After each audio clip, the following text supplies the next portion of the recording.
Welcome, everyone. I'm Rachel. I'm the Director of Business Development for TorontoJobs.ca. So thanks for being with us today. I want to thank Sweta for being here as well, for taking the time to deliver your presentation. So maybe you want to talk to us a little bit about your organization before we get started.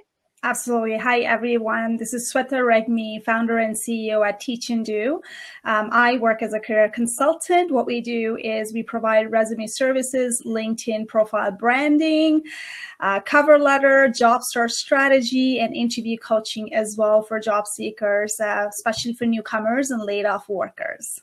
That's amazing. So you're going to walk us through, maybe just you can give us a quick overview of what we're going to talk about today. Absolutely. So laid off. COVID is going on right now, COVID-19. Sure. And believe it or not, people might think that I'm never going to be laid off, but you never know if you're on that red R at all. So there are some triggers you got to watch out for, and what you want to do if you hit, if you get that pink slip.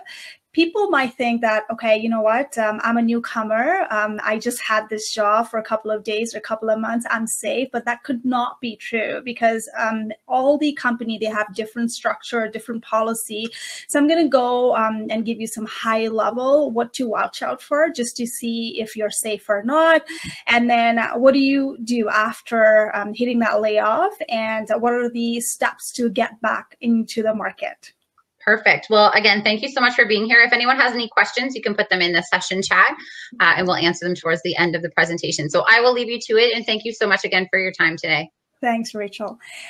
First of all, how about you guys tell me if there's anybody right now who's going through that layoff situations, or you've had you've been laid off in the past. Can someone type it in the chat so at least I can relate to you?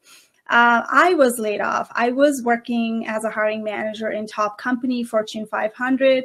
I worked there for more than 15 years, and then out of that, after 12 years, I got laid off. Did I see it coming? I kind of had that hunch. If I were to go back and fix something, what would I do differently? And I'd like to share that with you today. So layoffs are going to be hard, and especially right now. So if you're not on that list, you got to watch out if you're going to be on that list. For example, is your company cutting the cost right now? Are you allowed to travel? What about the budget? Are they letting you use that budget? Are they tight on money right now? Are you being told that you can't do certain things when you are doing this all these years? Right? Do you see a lot of outsourcing going on? Do you also see a lot of meetings happening? Do you see your managers not around, always on a meeting behind the closed door? Do you hear rumors? I want you to take it very seriously and start planning your exit out. Is there something that you could do before you get that slip?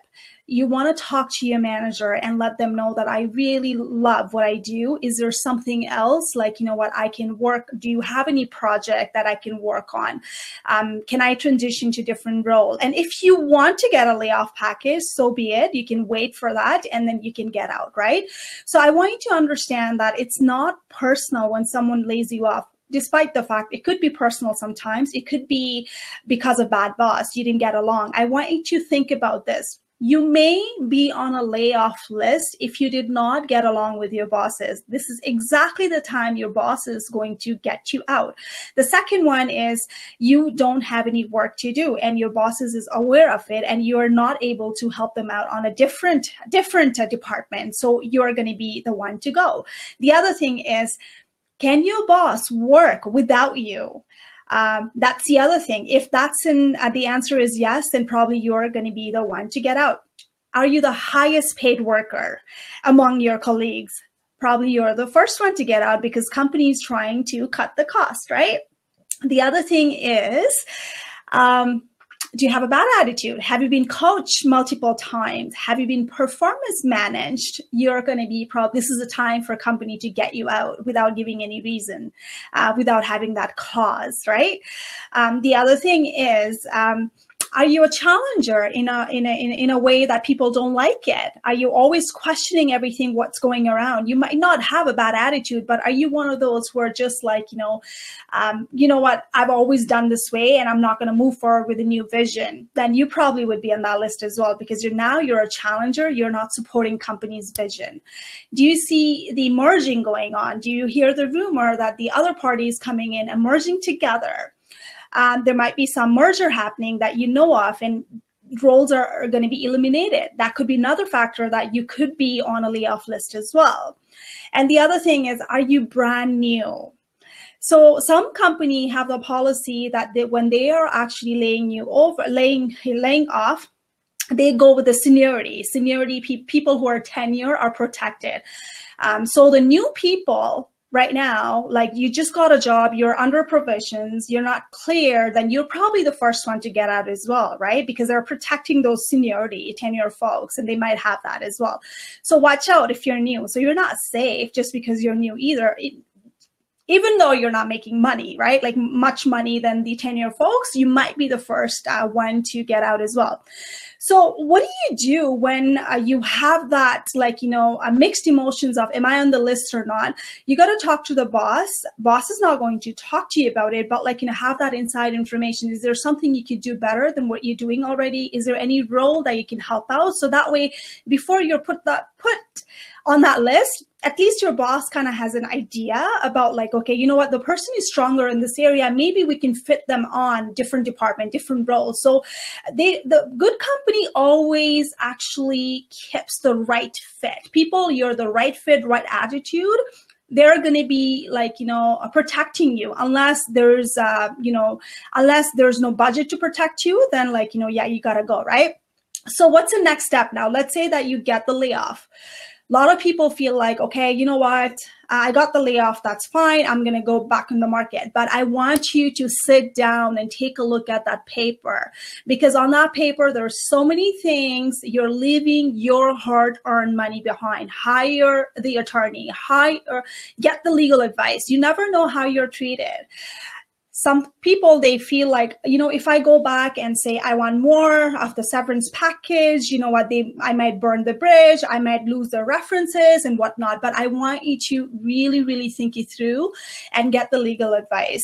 There are laws in the place when it comes to severance. You have to be paid certain amount, and severance are always calculated based on title, based on how long you've been working there for, and what province you live in, or the job that you want to get it later on in the market, is it even easily available? Think about COVID-19's happening. The job that you used to find it left and right, you might not be finding it in a couple of months from now, and it could be a year as well. So you got to make sure that you're well taken care of as well, right?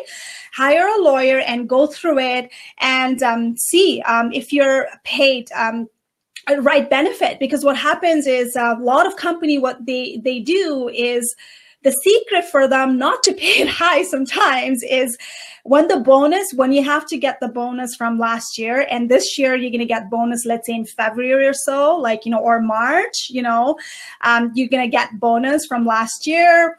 You're kicked out before the bonus is paid. And the reason being is there's a disclosure on the job offer. You put it down saying that for you to get any benefit in the company, you have to be employed by company. So, there are employers, they actually use that loophole as well. So that's why I want you to look into it. Whatever you're entitled to, the benefit, including your dental and everything, RSP, anything like that, including the bonus, there are some laws. You're protected. Make sure you discuss with the attorney and get the legal advice, because you are leaving your hard-earned money on the table. Trust me on it. The other thing is, when you're laid off, when you're put on the severance package, even for 1 year, 5 months, whatever it is, you're on company's payroll. Okay, so if you're going back to the market, if the future employers are calling your company, you're still employed with them on a paper, but you're laid off, right? So you're allowed to use the benefits and everything that you have. So you're probably going through so much emotions when you have layoff, right? You want to heal, but you need help from the licensed people. So you can use that as well as a part of benefit as well and recover it. The second step is I want you to heal. Because if you don't heal and close that chapter, let's say, you know what, it was not your fault. It was all personal. It was a toxic environment and you kind of were let go because you're not part of that group.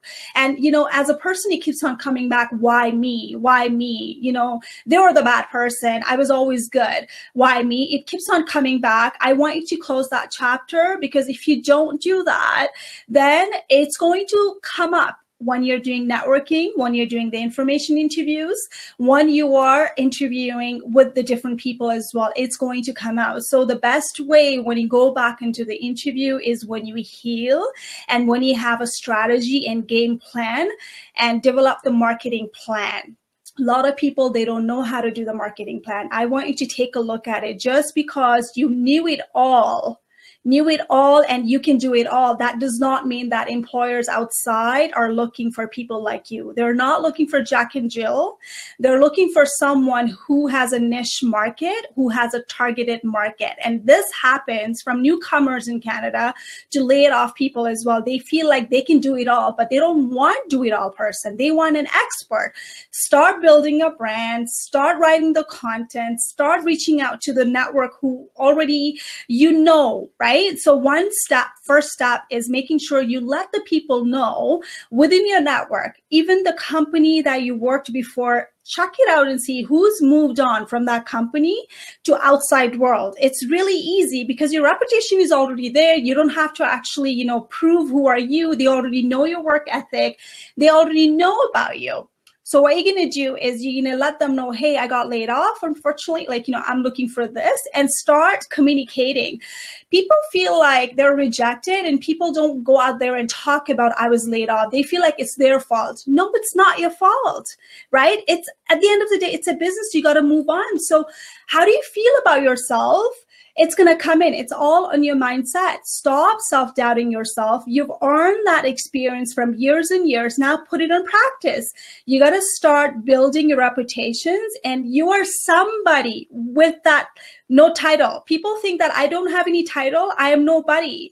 I want you to stop thinking about it.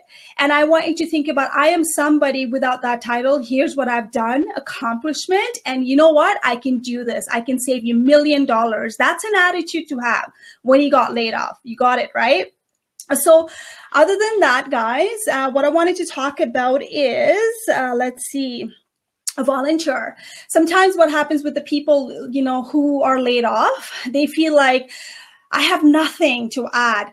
But trust me, when you go out there and volunteer, employment services to, like, you know, shelter, anywhere that you can volunteer, you feel good about yourself that you can actually do something by not asking anything back, give back, right? That's what I did. I did a lot of volunteering. That brought my self-esteem really high as well. And I felt like, oh, I matter. Someone somewhere need me without even having a title. Feel good about yourself and look at everyone who is at the bottom. Compare yourself with somebody who, like, you know, who needs you right now. There are people in the world, like, you know, who have a lack of water and basic need. And if you have that, you're richer than what you think. It's all in the mindset. You can do this. You got to shift the mindset and then go around and say, I can do this. That's all it matters. So when it comes to interview, that's where it comes in. People are going to ask you what happened to the last job. You do not have to give details at all. All you got to do was, my role was eliminated due to COVID. And here's what I've learned. Bring the accomplishment, highlight that's actually close to the job descriptions, and smile and say, how can we mutually benefit? That's it. And that's where it's going to come up. If you're not healed, then you're going to talk about your bad boss, bad company, toxic environment, whatever it is. So one-liner is enough for you guys. Okay, hopefully that makes sense. Other than that, forward, as soon as you know you're on that list, forward your performance review, everything that you had collected, your property, print it out and bring it with you, because when you're starting the job, like, you know what, you will forget everything. So that paper, performance review and stuff like that would help you to write your master resume, and you'll forget about what you did in a couple of years. But when you write it down, dot it down, you can actually go now in the market and be fully ready on what kind of job you're targeting as well.